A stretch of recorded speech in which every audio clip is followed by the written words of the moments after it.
Hello' friends, মই অঞ্চুমান মোৰ এই আছাম ভেৰিয়াছ ৰিচাৰ্চ চেনেললৈ আপোনালোকক স্বাগতম জনাইছোঁ। মই আজি আপোনালোকলৈ লৈ আহিছোঁ এক বিশেষ ধৰণৰ ভিডিঅ' য'ত আপোনালোকে দেখিবলৈ পাব কাঠফুলাৰ আঞ্জা। ব'লক আজি আমি ভিডিঅ'টো আৰম্ভ কৰোঁ। এয়া মই দোকানৰ পৰা 300 গ্ৰামৰ কাঠফুলা কিনি আনিলোঁ।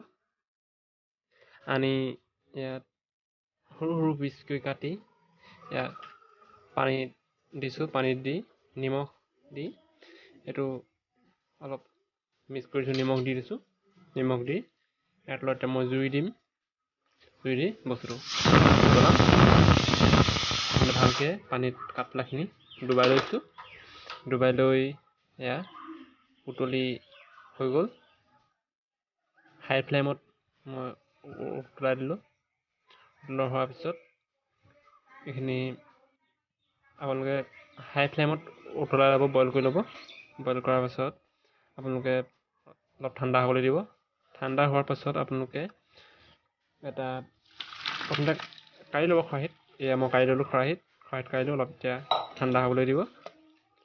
ঠাণ্ডা হ'বলৈ দিয়াৰ পিছত আপোনালোকে ভালকৈ পানীটো চেকি ল'ব। চেকাৰ পাছত ঠাণ্ডা হ'বলৈ দিব। ঠিক আছে। ঠাণ্ডা হোৱাৰ পাছত আপোনালোকে এখন প্লেট লৈ ধুনীয়াকৈ আপোনালোকে অলপ সৰু সৰু ঠাণ্ডা হ'বলৈ দিম। এয়া মই চাওক আপোনালোকে মই কেনেকৈ কাটি লৈছোঁ। এনেকৈ কাটি ল'ব সৰু সৰু পিচকৈ। চাওক এনেকুৱা সৰু সৰু মাংসৰ পিচৰ নিচিনাই, ব্ৰইলাৰ মাংসৰ দৰে সৰু সৰু পিচ কৰি ল'ব। পিচ কৰি এনেকৈ কাটি ল'ব।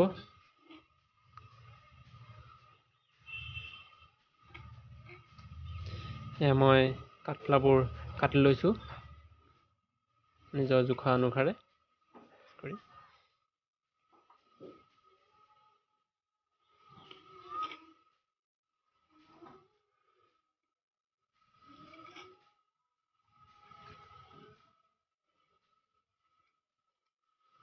আপোনালোকে এইখিনি হয় বনাবলৈ যাওঁতে আপোনালোকে মাংসৰ দৰেই মছলা ইউজ কৰিব।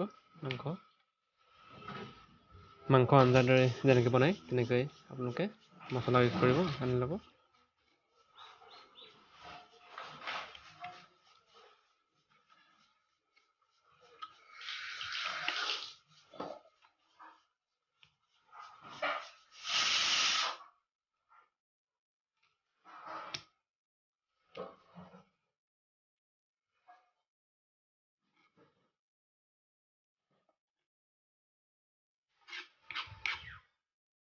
মই ইয়াত এয়া আপোনালোকে দেখিছে এয়া কাৰী লিভ, নৰসিংহ পাত, পিঁয়াজ, আদা নহৰু খুন্দি লৈছোঁ। এয়া আনি থৈছোঁ মছলা। আৰু লগতে আপোনালোকে যি মছলা দিয়ে আপোনালোকে দিব পাৰে। জিৰা, মিট মছলা, গৰম মছলা আপোনালোকে দিব।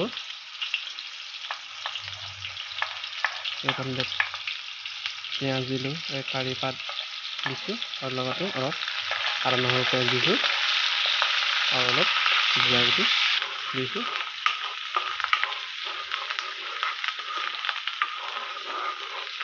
এই পেষ্টটো অলপ ফ্ৰাই হোৱাৰ পাছত যেতিয়া চেণ্ট আহিব, এটা চেণ্ট অহাৰ লগে লগে আপোনালোকে কাঠফুলাবোৰ দিব। তাৰলৈ অপেক্ষা কৰক।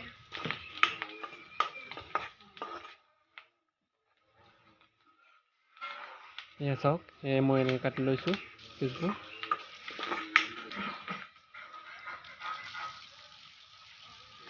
এয়া দিবলৈ হৈ গৈছে। এয়া মই দিবলৈ আছোঁ। এয়া মই কাঠফুলাখিনি দি দিম এতিয়া।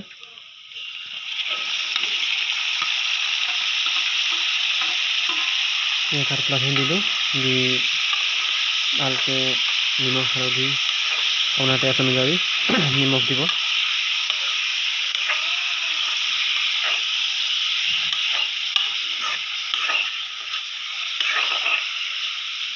ভালকৈ তেলত ভাজিব। লৰাই আপোনাৰ নিজৰ জোখত নিমখ দিব। মই দিছোঁ।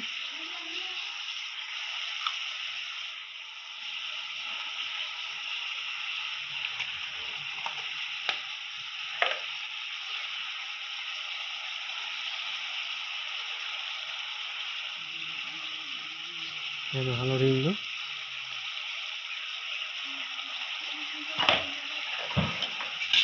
হালধি দি আপোনালোকে ভালদৰে লৰাই দিব। লৰাই ফ্ৰাই হ'বলৈ দিব। কাঠফুলাটো ভালকৈ মিক্স কৰি দিব, যাতে সকলো কাঠফুলাৰ লগতে নিমখ হালধি আৰু মছলাবোৰ লাগি যায় সুন্দৰকৈ।